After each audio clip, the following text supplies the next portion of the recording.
우리가 레위기 44번째 시간으로 끊으리라 라는 제목으로 같이 말씀을 나누도록 하겠습니다. 하나님께서 우리들을 하나님의 백성으로 부르셔서 이 땅을 살게 하실 때 하나님이 우리에게 요구하시는 가장 기본적이고 첫째 되는 요구는 거룩입니다. 레위기는 우리들이 어떻게 하나님께 나아가야 하며 거룩하신 하나님과 어떻게 교제해야 하며 우리가 이 땅을 살아가면서 그 하나님과 어떻게 함께 살아가야 하는가 하는 것에 대해서 말씀하시면서 거룩한 하나님의 백성답게 이 땅을 어떻게 살아야 할지를 굉장히 강조해서 말씀하십니다.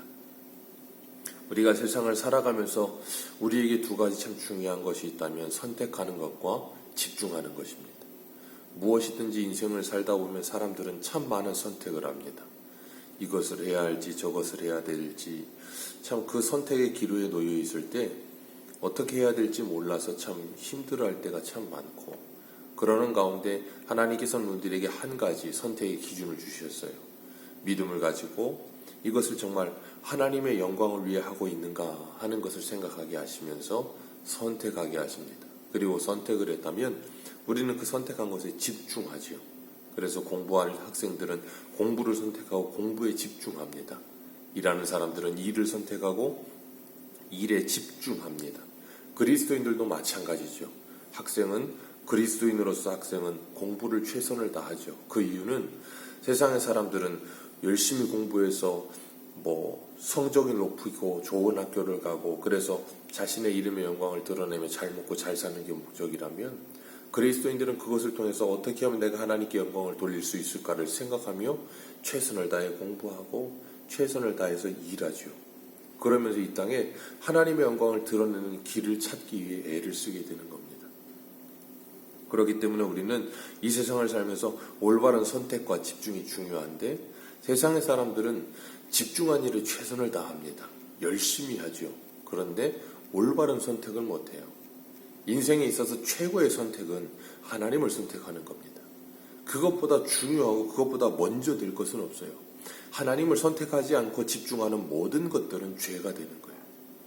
그렇기 때문에 이 세상의 사람들은 잘못된 선택과 함께 집중을 하기 때문에 뭐하게 돼요? 점점점 하나님과 멀어지게 되는 겁니다. 오늘 본문 1절과 2절에 보면 죽음에 이르는 죄에 대해서 하나님께서 말씀을 하세요. 2절에 보면 그 자식을 몰렉에게 주면 반드시 죽이되 그 지방 사람들이 돌로 칠 것이라 그랬어요. 이스라엘 자손이든 외국인이든 상관없이 자식을 몰렉에게 주는 자는 가나안 땅에 있다면 다 그들을 돌로 쳐 죽여서 진멸하라 그러셨어요.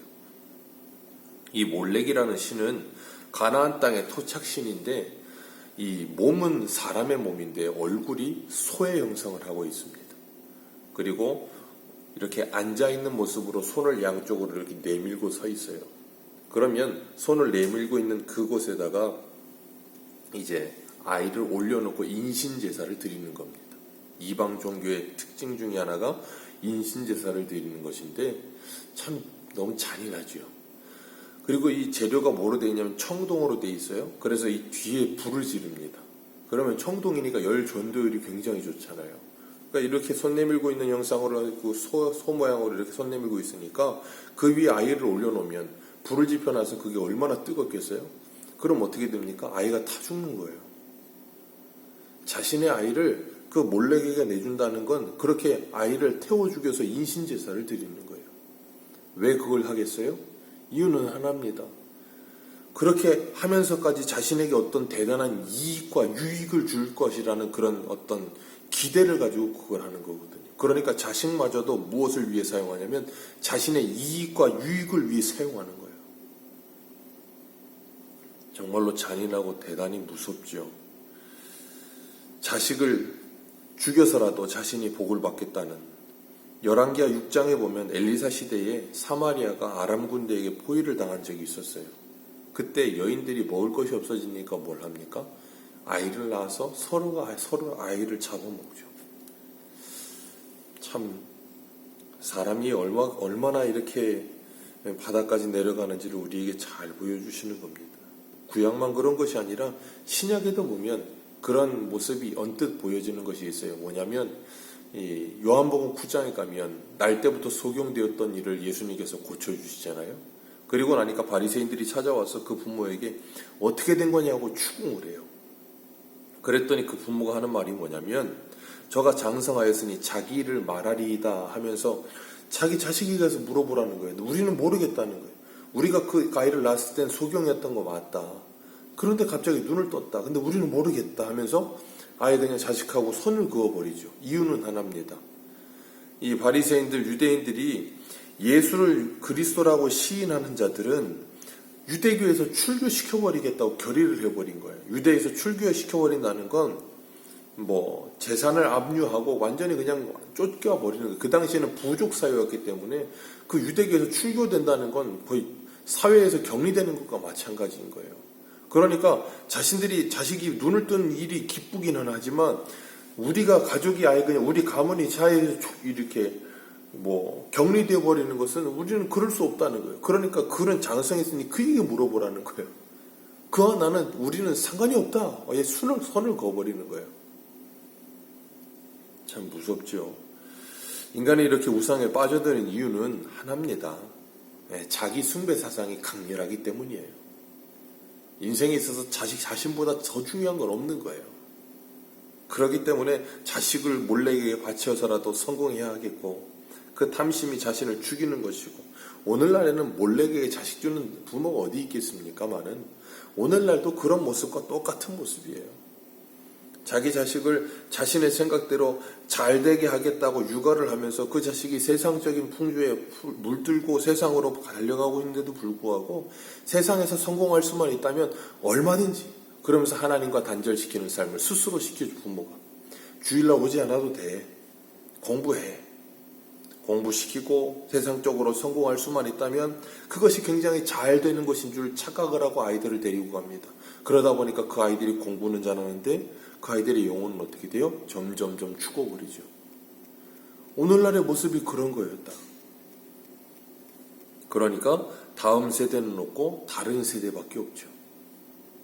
기성세대들은 교회를 다니고 있는데 그 자녀 세대는 아무도 교회를 다니지 않아요. 왜요? 어려서부터 가르친 게 몰래에게 그 자녀들을 들인 그런 모습처럼 온갖 세상적인 사상과 가치를 그 아이들에게 다 집어넣어 버린 거예요. 그리고 나서 그 아이들에게 복음을 전하려고 하니 그게 되질 않는 거죠. 자녀들을 그 영혼을 죽여버리고 있음에도 불구하고 그것을 깨닫지 못하고 인지하지 못하고 자신의 욕망을 투영시켜서 대리만족을 하려는 그 모습이 오늘날의 몰래에게 자녀를 바치는 것과 똑같은 겁니다. 23장 23절에 보면 그래서 하나님께서 이렇게 말씀하세요. 23절 같이 한번 읽겠습니다. 시작. 너희는 내가 너희 앞에 쫓아내 족속의 풍속을 따르지 말라. 그들이 이 모든 일을 행하였으므로 내가 그들을 가증히 여기노라. 아멘. 애고의 풍속을 따르지 말고 가나안 족속의 풍속을 따르지 말아라. 하나님 분명히 말씀하셨지만 그들은 그대로 또 따라가지고 왜냐하면 매력적이거든요. 얼마나 좋아 보입니까? 그러니까 은연중에 그리로 이렇게 따라가게 되는 거예요. 그러나 예수 그리스도를 믿는다는 것은 그런 잘못된 가치로부터 벗어나서 예수 그리스도를 선택하는 거예요. 얼마 전에 기사를 보니까 젊은 청년들이 결혼을 하는 데 있어서 결혼 배우자를 찾는데 기준의 95% 응답자들이 최고로 먼저 보는 결혼 배우자의 조건, 재력입니다. 답변이 100%면 그 중에 95%가 배우자의 뭘 제일 먼저 봅니까? 재력이에요, 재력, 돈. 기독교 인구가 1000만이라고 하죠. 자녀가 얼마나 되겠습니까? 그러니까 이 답변한 사람들 중에 분명히 기독교인들이 얼마나 많겠어요. 뭐 100%라 그러면 뭐 20%까지는 아니라 할지라도 한 10%만 된다고 할지라도 그런데 95%가 보는 게 재력이에요. 그 말은 뭐예요? 기독교인들의 자녀들 또한 세상 사람들과 똑같은 기준으로 세상을 살고 있다는 거예요. 몰렉에게 자녀들을 바치고 자녀들이 세상으로 달려가고 있는 것과 똑같은 모습인 거예요. 오늘 본문 2절에 보면 그런 몰렉에게 자녀를 바친 자들은 그 지방 사람들이 돌로 칠 것이다 그러셨어요. 유대인들은 이 당시에 부족 사회였지 않습니까? 레위지파면 레위지파가 모여 살고 그런 상태였어요. 그런데 자녀를 몰렉에게 주면 그 지방 사람이 그들을 돌로 칠 것이네요. 그러니까 말 그대로 뭐 하는 거냐면 친인척들이 돌로 쳐 죽여라 그 말이에요. 얼마나 냉혹하고 비정합니까? 그런데 하나님께서 죄에 대하여 그렇게 무섭고 단호하게 말씀하고 계세요. 동정심과 정으로 죄를 용납하는 것이 아니라 단호하게 끊으라는 거예요. 왜냐하면 그러지 않으면 그 죄의 영향력이 얼마나 큰지를 잘 알고 계시기 때문에 그러시는 거예요. 적은 누룩이 온 덩어리에 퍼지면 온 덩어리 전체가 다 무너져 버리는 거예요. 4절 말씀에도 보면 4절을 같이 한번 읽습니다. 시작. 그가 그의 자식을 몰래게 주는 것을 그 지방 사람이 목건치하고 그를 죽이지 아니하면 그를 자녀를 몰래에게 바치는 걸 보고도 못 본 척하면 그들 또한 하나님이 5절에 뭐 하세요? 그 백성 중에서 끊어버리겠다라고 말씀하세요. 그 자식을 몰래에게 주는 자들은 3절에 또 뭐라 그러십니까? 내 성소를 더럽히고 내 성호를 욕되게 하였느니라. 하나님의 성소를, 하나님의 성전을 더럽히고 하나님의 이름을 욕되게 한 것이라 그렇게 말씀하고 계세요. 그럼에도 불구하고 그렇지 않은 것처럼 살아가는 모습이에요. 마치 말라기 시대와 같죠. 하나님께서 그들이 하나님의 것을 도적질하였으며 하나님의 이름을 더럽혔다 그러는데 그들이 뭐라 그래요? 우리가 언제 그랬습니까? 라고 이야기를 합니다. 하나님의 이름을 부르고 있다는 거예요. 몰래에게 우리 제사 드린 적 없습니다. 하나님의 이름을 불렀고 하나님께 11조 했고 하나님께 제사 드리지 않았습니까? 그랬더니 하나님이 하시는 말씀이 뭡니까? 눈먼 것, 저는 것, 병든 것을 가져 너희들의 상전들에게 줘봐라. 그걸 받겠느냐? 그러시잖아요. 너희들의 마음과 생각이 없는 제사 나는 필요 없다. 그 말씀하시는 거예요. 디모데전서 5장 20절에 보면 이렇게 말씀하세요. 범죄한 자들은 모든 사람 앞에서 꾸짖어 나머지 사람으로 두려워하게 하라. 그러셨어요. 공동체 안에 그 죄가 퍼지지 않도록 모든 사람 앞에서 꾸짖으며 다른 사람들에게 그것이 경계가 되게 하여 조심하게 하라. 그렇게 말씀하세요. 하나님께서 그렇게 함으로 서로가 서로에게 경계가 되어주고 서로가 서로에게 이 울타리가 되어주어서 공동체가 무너지는 것을 대비하게 하시는 거예요. 전도서 4장 12절에는 한 사람이면 패하게 거니와 두 사람이면 능히 당하나니 삼겹줄은 쉽게 끊어지지 아니하느니라. 신앙의 삼겹줄을 세우게 하시고 가정이라고 하는 신앙의 삼겹줄을 세우게 하셔서 가정 안에서 가족들을 지키게 하시고 그리고 교회 공동체를 세우셔서 교회 공동체 안에서 성도가 성도들끼리 뭐하게 하세요? 지키게 하시는 거예요. 연결되어 함께 지어져 가게 하시면서 무너지는 것을 붙잡아 주게 하시는 거예요. 그렇기 때문에 교회 안에서 서로 권면하기도 하고 때로는 책망하기도 하고 때로는 위로해 주기도 하고 이렇게 세워주기도 하면서 함께 신앙생활하게 하신 거예요. 그렇기 때문에 교회 공동체 안에서 함께 신앙생활하는 게 얼마나 중요한 건지 몰라요. 근데 오늘날은 그런 게 싫죠. 왜냐하면 간섭하는 게 싫은 거예요. 그냥 나는 나대로 내 신앙 내가 지키면서 살겠다는 거예요. 절대 그럴 수 없어요. 그렇게 되지가 않습니다. 그러면 하나님이 우리를 교회로 부르질 않으셨죠. 하나님께서 우리들을 교회 공동체로 세우셔서 함께 지어져 가게 하시면서 서로가 서로에게 위로가 되고 힘이 되고 함께 붙들려 있게 하셔서 우리가 하나님의 위로와 도움을 받고 있다는 걸 경험하게 하세요. 그리고 우리로 하여금 이 세상의 풍조에 떠밀려 가지 않도록 붙들고 계시는 거예요. 그래서 이 가나안 땅의 풍속을 따라가지 말아라 라고 말씀하시는 거예요. 사도 바울은 로마서 12장 2절에 너희는 이 세대를 본받지 말고 오직 마음을 새롭게 함으로 변화를 받아 하나님의 선하시고 기뻐하시고 온전하신 뜻이 무엇인지 분별하라 그러셨습니다. 정말 우리가 이 세상을 살아가면서 하나님의 백성답게 이 세상을 살기 위해 어떤 선택을 해야 할까? 자녀를 교육하는데 어떻게 선택을 해야 할까? 내가 세상을 살아가는데 어떻게 선택해야 할까? 내가 하나님을 예배하는 데 있어서 어떻게 예배해야 할까?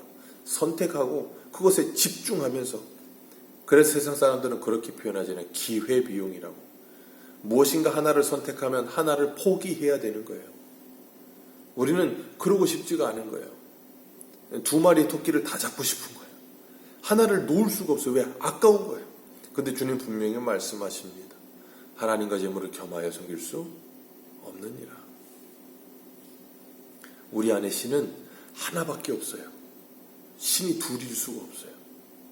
하나님인지 다른 몰렉인지 우리가 선택하고 집중해야 되는 겁니다.